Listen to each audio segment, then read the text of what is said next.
Second John, the elder. Probably the Apostle John, who is now an elder. Again, there is a tendency for some people to say there are two Johns, John the Elder, John the Apostle. I don't know why we just can't assume it's the same guy, especially since the content and style of these letters and the Gospel are all extremely similar. It's actually easier to believe it's just one guy than there are two separate guys. Now, it's easy to believe there are two guys with the name John, because that was an extremely common name. But considering that these letters are so short, they would have been saved for a very specific reason. Otherwise, with letters this short, it would have been normal correspondence in their day and time. So there had to have been a very special reason why these letters were saved, along with 1 John and the Gospel, probably because they knew that John the Elder was John the Apostle. To the chosen lady and her children, whom I love in the truth. Not I only, but also all who know the truth, because of the truth which lives in us and will be with us forever. The truth never changes. It's a funny nature of truth. Truth tends to stay being true. Pontius Pilate asked Jesus, what is truth? He didn't know what the truth was. I don't know if he meant that sincerely or sarcastically. I don't know. Probably sarcastically, but I don't really know. But the one funny thing about truth is that it tends to stay true. Truth doesn't tend to change. What is true today was also likely true yesterday and will be true tomorrow. Chosen lady and her children could be literally a reference to a woman and her family. That could be. It is most likely a reference to a church and its members, with the woman, with the church being personified as a woman, which the church often is in the New Testament, and the children being the members of the church. It could be the same thing. I mean, it could be a church with its members who happen to be a lady and her children. I mean, that's very possible that it's the same, that both things are the same thing. Because at this point in time, and we'll read this when we get to the book of Acts, which Acts will cover the history between the Gospels and now, and we'll see this when we read through Acts, that people met in churches. The churches met in people's homes. So this could be a church that's meeting in a lady's house, and the members of the church are her actual children. Or it could just be a house church in this city, wherever city this is, and the members of that church that meet in that house.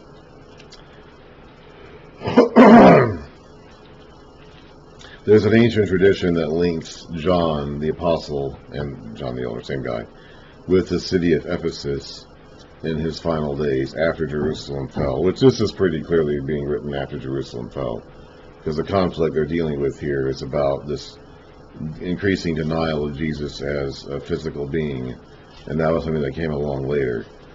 And there's an ancient tradition that John left Jerusalem before the city fell, as apparently the remaining apostles did, because I don't think any of them were in the city when it fell, and went to Ephesus and made his capital there in his later days. So probably he's writing in Ephesus or somewhere around there. And there's a church or family somewhere in Ephesus or close by that he's writing to. So to the chosen lady and her children, whom I love in the truth, and not only I, but also all who know the truth, because of the truth which lives in us and will be with us forever. Grace, mercy, and peace from God the Father and from Jesus Christ the Father's Son will be with us in truth and love. It has given me great joy to find some of your children walking in the truth, just as the Father commanded us. It doesn't say all of the children, some of them. So some of them apparently weren't. I don't know, because he doesn't say all of them. He doesn't say find your children, he says find some of your children. Still, even if it's not all of them, it gives him great joy that some of them were. And now, dear lady, I am not writing to you a new command, the one we have had from the beginning. I ask that we love one another. Now, this goes back to what Jesus said at the table at the Last Supper, according to John. I'm not giving you a new command, but I'm giving you a new command. Let's see here. A new command I give you: love one another. As I have loved you, so you must love one another. By this all men will know that you are my disciples, if you love one another. And now, dear lady, I am not writing you a new command, but one that we have had from the beginning. I ask that we love one another. And this is love, that we walk in obedience to his commands. This also goes back to Jesus' last message at the table. Or actually, probably as they were walking from the house to the garden. But you are my friend, John 15, 14, you are my friends if you do what I command.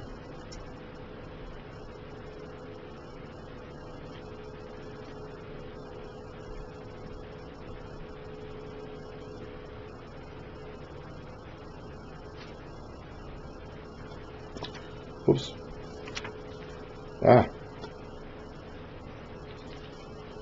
And this is love, that we walk in obedience to his commands. As you have heard from the beginning, his command is that you walk in love.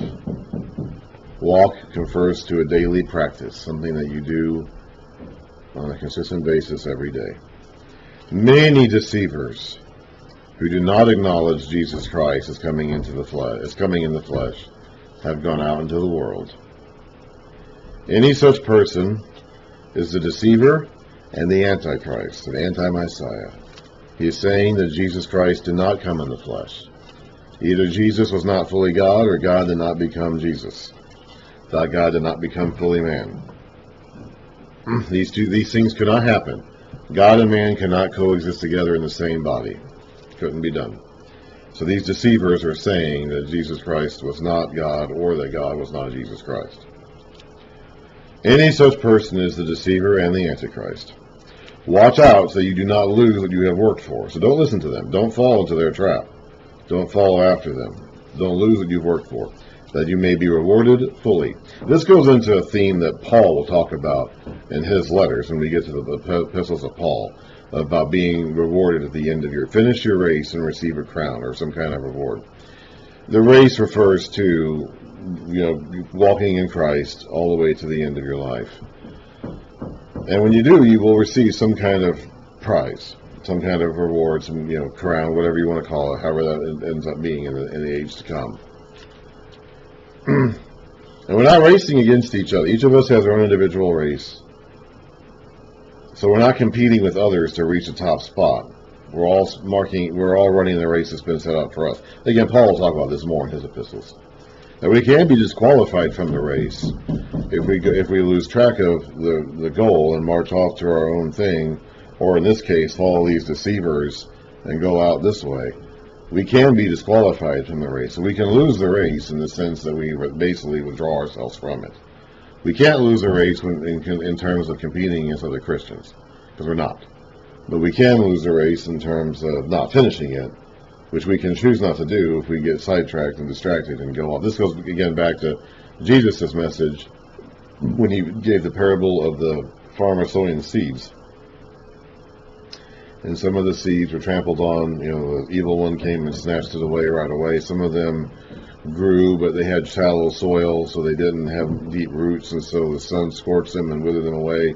They fall away because of life issues or trouble or problems, and then one of them got choked up at the thorns. They continued growing, presumably, but it was choked out by thorns, and that's the various troubles of life and worries and concerns of this world that just grab your attention, and you go after those things instead. So you can lose the race by not finishing it or disqualifying yourself from it. And you can do that. One way you can do that is to follow after these false teachers. People like, in this case, who proclaim that Jesus Christ did not come in the flesh. Anyone who runs ahead and does not continue in the teaching of Christ does not have God. Whoever continues in the teaching has both the Father and the Son. Having both the Father and the Son is very Johannine language. That's the word we use to describe the material that is attributed to John. Johannine literature.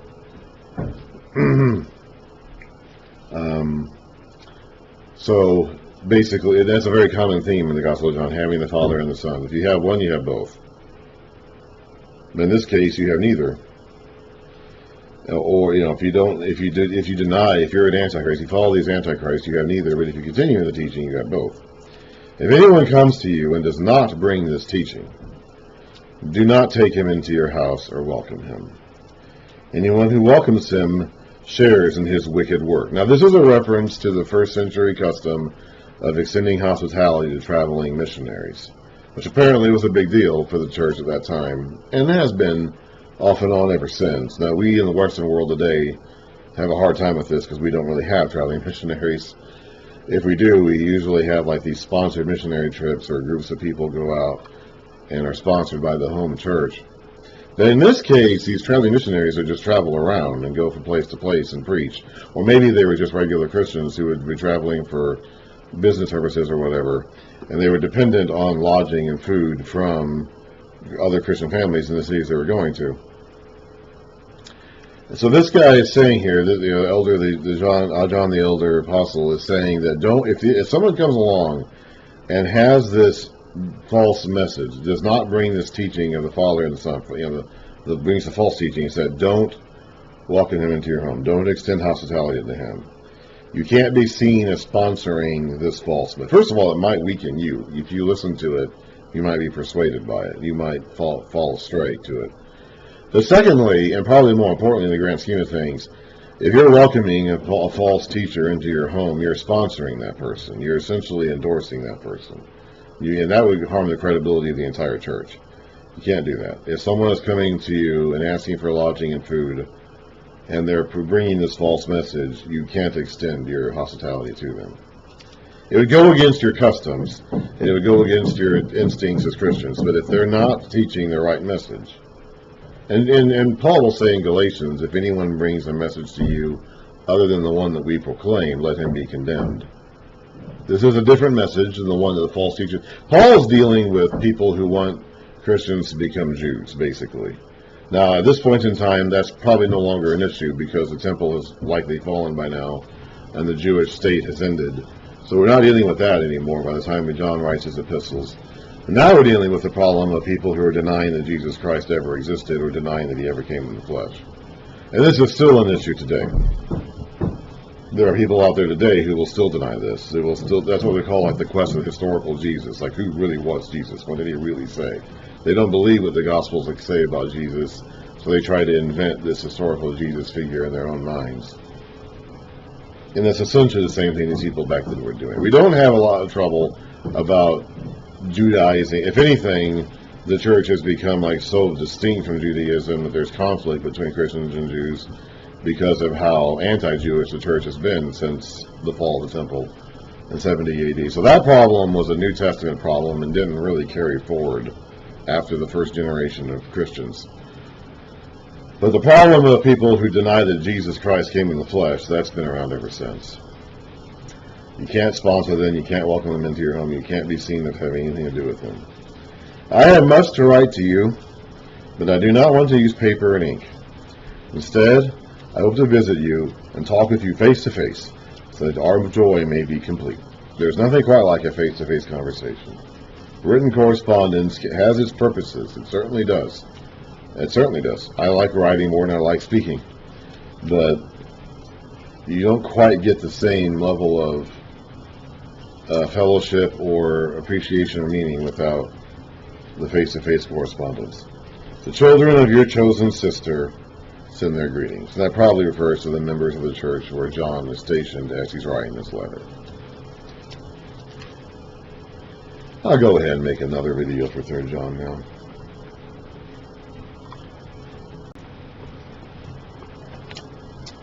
Third John, the Elder. To my dear friend Gaius, whom I love in the truth. So this is written to a specific person. 2nd John was written to a church, or a family maybe. This one is written to a specific person, Gaius. Who knows who that guy is? I don't. Maybe I might meet him someday. I don't know who he is right now. Dear friend, I pray that you may enjoy good health and that all may go well with you, even as your soul is getting along well. So he wants him to have a healthy body, in addition to having a healthy spirit or soul, which he knows he has that already. He just wants him to have a healthy body now, too.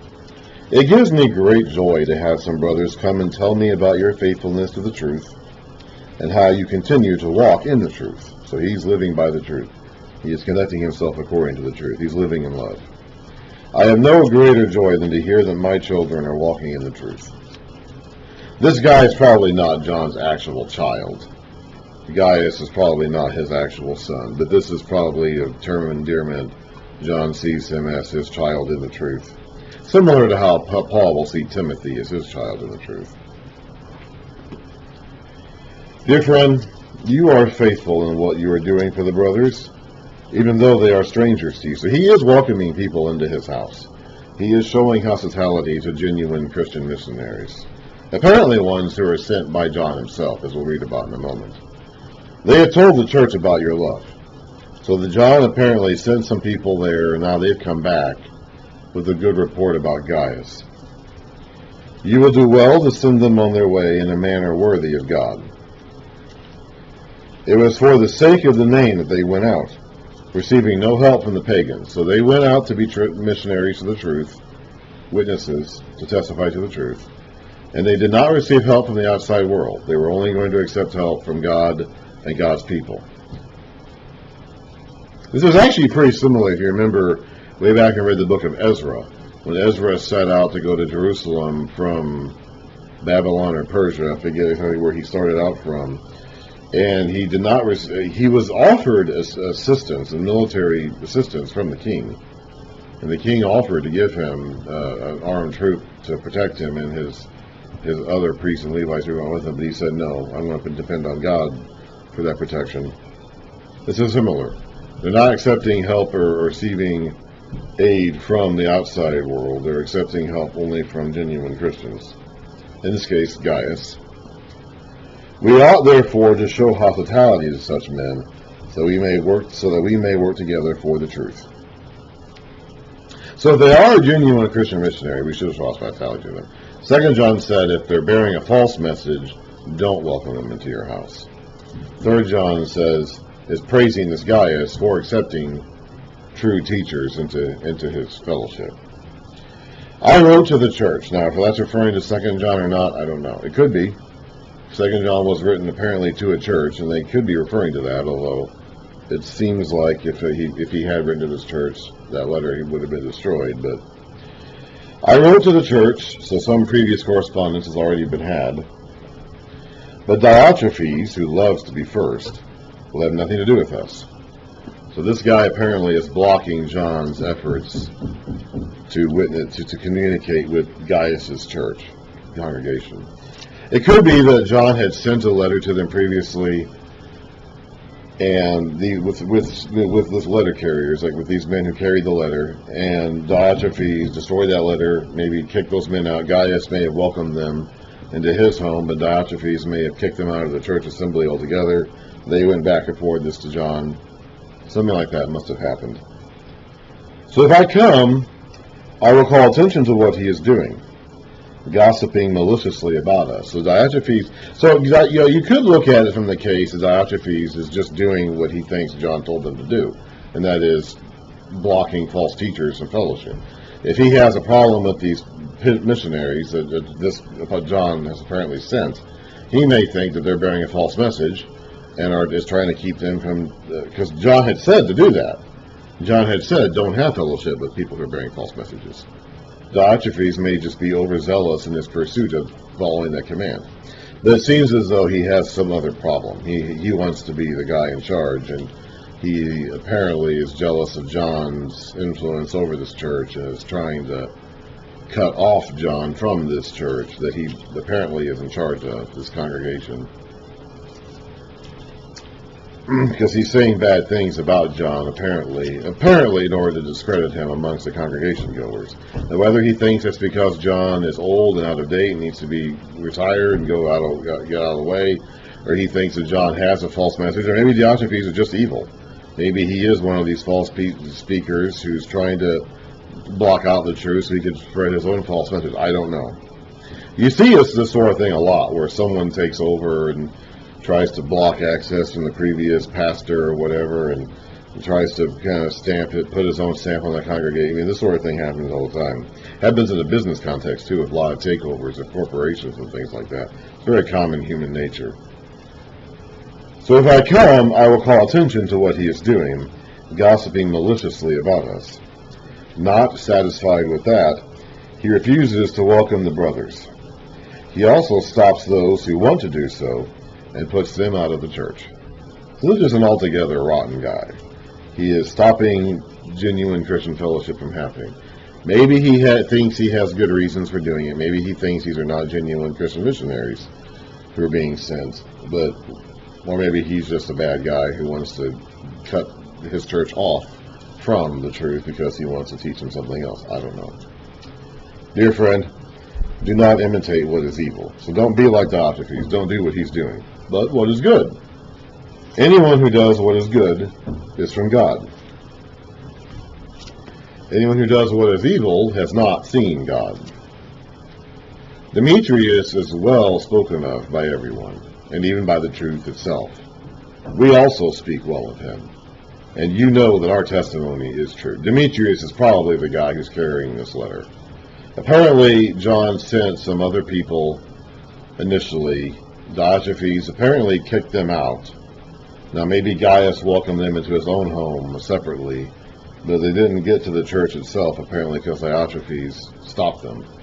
So now John is writing again and putting this letter in the hand of a guy named Demetrius, and apparently to communicate with Gaius personally.